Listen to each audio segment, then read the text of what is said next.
Eleanor, an 18-year-old bride, standing naked before the cold stone wall in the year 1342. Tonight is the wedding night. But the man waiting for you in the darkness is not your biggest fear. Beyond the thick wooden door are the laughs and chatter of 24 wedding guests. They won't leave until they hear the proof. You take a deep breath. The smell of damp coal, lamp smoke, and the rusty iron scent of dried blood linger in the air. Are you ready? Don't rush your answer, because what happens after the bolt slides shut will make your heart drop to the pit of your stomach. Your new husband, Sir Geoffrey, a lifetime older than you, his breath heavy with ale and rotten gums, approaches with a white cloth already stained red. But tonight is more than just consummation. Outside, a priest waits with a thick ledger of scripture and questions. Tomorrow morning, he will ask in meticulous detail which position was used tonight, at what hour, and whether you were too joyful. Choose incorrectly, be too joyful, or fail to produce enough blood, yes, that very blood, and you could be branded a witch. Your mother's soft warning echoes. My child, even in marriage, your body belongs to God, to the church, and to your husband, never to yourself. Do you already feel the injustice? Hold on to that feeling, because what comes next is even more unfair. Religion and the restrictive calendar of intimacy. This story is not an isolated nightmare. In many parts of Western and Central Europe during the medieval period, circa 12th-15th century, conjugal life was read like canon law, clocked like a courtroom trial, and policed like a roll call. This was more than just religion or custom. This was power reaching deep into the bedroom, turning love into a legal procedure and pleasure into a sin that could be confessed. Does it sound extreme? Try walking in Eleanor's shoes tonight, and then step back to look at the whole system. You'll see why many people of the time even feared their own dreams. We begin with a difficult truth. The medieval bedroom, in the eyes of contemporary religion, belonged to God first. Not all places and times were the same, but many moralistic texts and penitential manuals circulating widely in Western Europe listed in detail what should be avoided: fast days, holiday seasons like Lent, Advent, the weeks around Easter or Pentecost, and unclean periods based on humors, medicine, and religious notions. Influential theological texts, such as the austere teachings attributed to Jerome from late antiquity, later interpreted by medieval scholastic authors, emphasized continence within marriage. Many Libri Poenitentiales books of penance tariffs even converted transgressions into specific numbers of abstinence days. The result? In some places, if one observed holidays and avoided phases of ritual abstinence, menstruation, pregnancy, breastfeeding, daylight hours, a dutiful couple would find their intimacy calendar empty for most of the year. The absolute numbers varied by region and text, but the general feeling was intimacy was suppressed, wrapped in the barbed wire of sin. This kind of control created a psychological model where the body was perpetually under surveillance. Not only the time, but also the manner of intimacy was controlled. Many moral narratives emphasized the face-to-face, man-on-top position as the least unrestrained way. Such overly specific descriptions often appeared in texts meant for priests guiding penitents. While not a uniform dogma everywhere, this discourse created an atmosphere of suspicion around the body. The mouth, hands, and even a kiss could become subjects for penance. At this point, you might wonder, was there any medical evidence to support this? At the time, humors, medicine, hot, cold, dry, wet, and many ancient anatomical texts viewed the female body as a reversed version of the male, thus mapping out a flawed understanding. The vagina as an internalized penis, and the ovaries as internal testicles. Science was underdeveloped, and prejudices were too strong, and these two factors were firmly linked to legitimize control. Back to Eleanor. The bedding ritual in some European communities turned the wedding night into a performance. People would escort the couple, pull back the curtains, sing teasing songs, and then wait outside the door for sounds. Sometimes the sheets were even displayed. Not everywhere did this happen, and not every household was so cruel as to wait for a scream. But scattered records are sufficient to show the private could be made public and pain viewed as evidence. No blood? A bride could be publicly shamed, sent back, or even subjected to accusations. This pressure twisted morality. Some people hid needles, pricked themselves, or smeared animal blood. Worse, due to anatomical misunderstanding, people believed the hymen was a barrier that had to audibly tear, when in reality, it is thin tissue with diverse shapes, which can stretch or even wear down from normal physical activity. As you watch this, ask yourself, if a simple biological fact could be distorted, how would more complex matters be treated? These perversions didn't just stop at the marital bed, but permeated the legal frameworks of the age. The story doesn't stop at the bed. The confessional was where private life was opened up like a dossier. Some confessors' manuals listed hundreds of questions and corresponding penalties from fasting to public penance. In many regions, the ecclesiastical court also intervened in marriage. Validity, forbidden kinship, or even the capacity for cohabitation were considered when handling annulment cases. Elsewhere, secular courts relied on local customs, sometimes lenient, sometimes strict. The picture wasn't monochromatic, but the arrow of power mostly pointed at the bedroom. Now for the darkest part of the era's imagination, the succubus and incubus, the sexual evil spirits. Today, we know sleep paralysis is a neurological phenomenon. The body freezes as consciousness awakes, causing the sensation of pressure on the chest. At the time, many clergy and physicians viewed this as demonic fornication.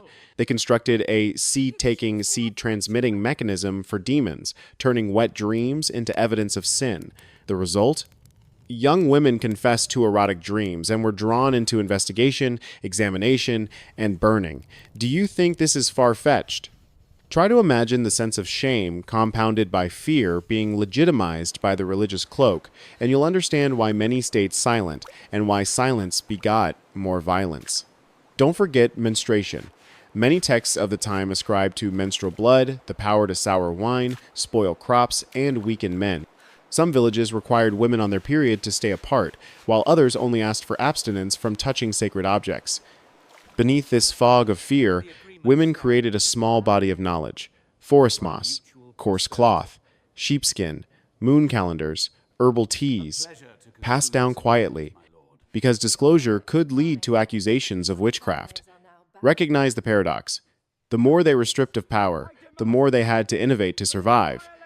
And this control turned natural biology into a matter of honor and law. Why was this control so tenacious? Because it clung to the roots: marriage, lineage, property, honor.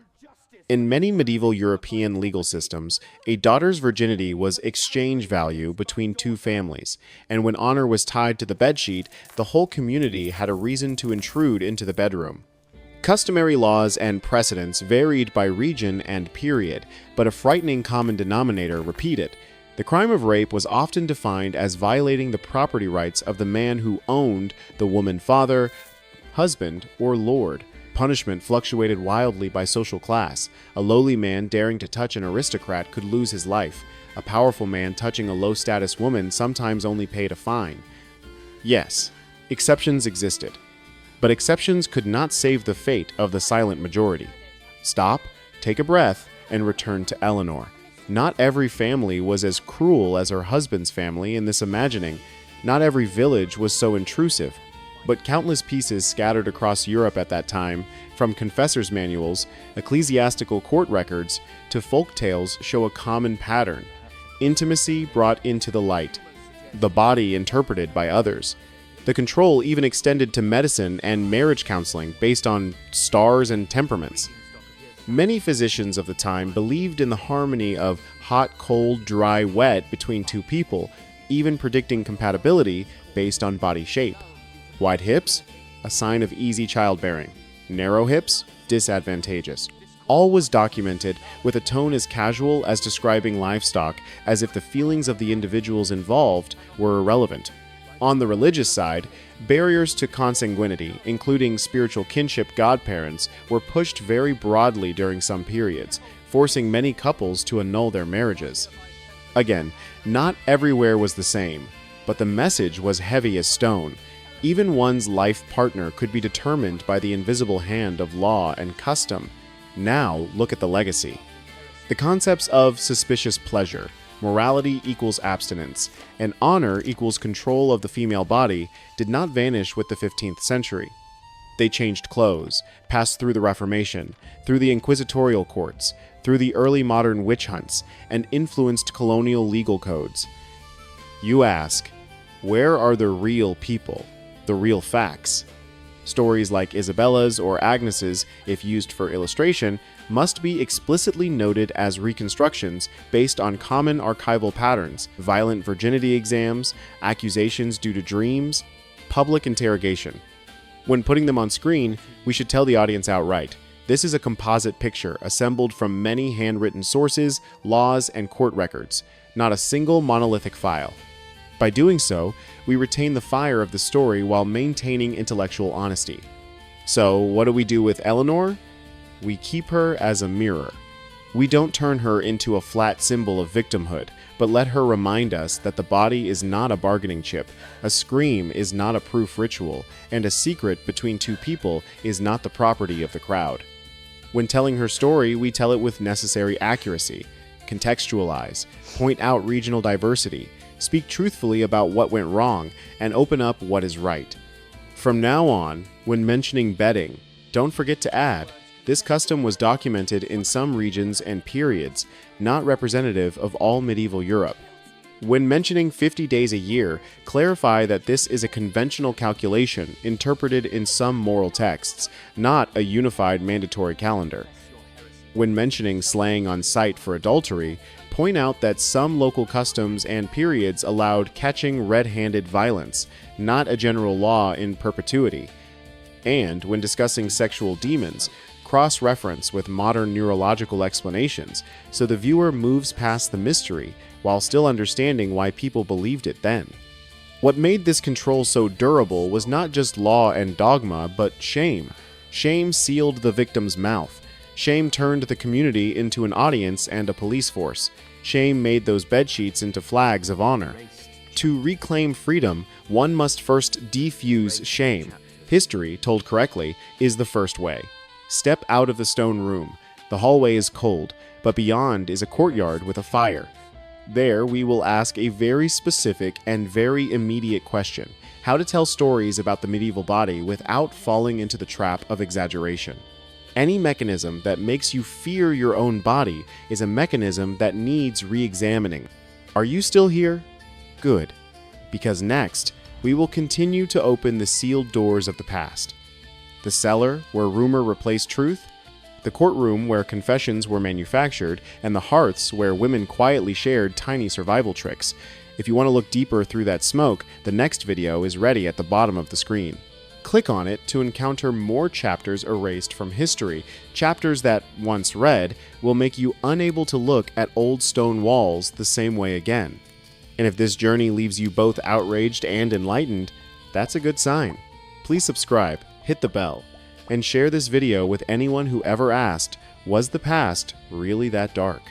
We will use truth to illuminate, courage to narrate, and curiosity to not miss a single whisper behind the closed door. The forgotten voices deserve to be heard. And many more stories are waiting for you to open the door and step in.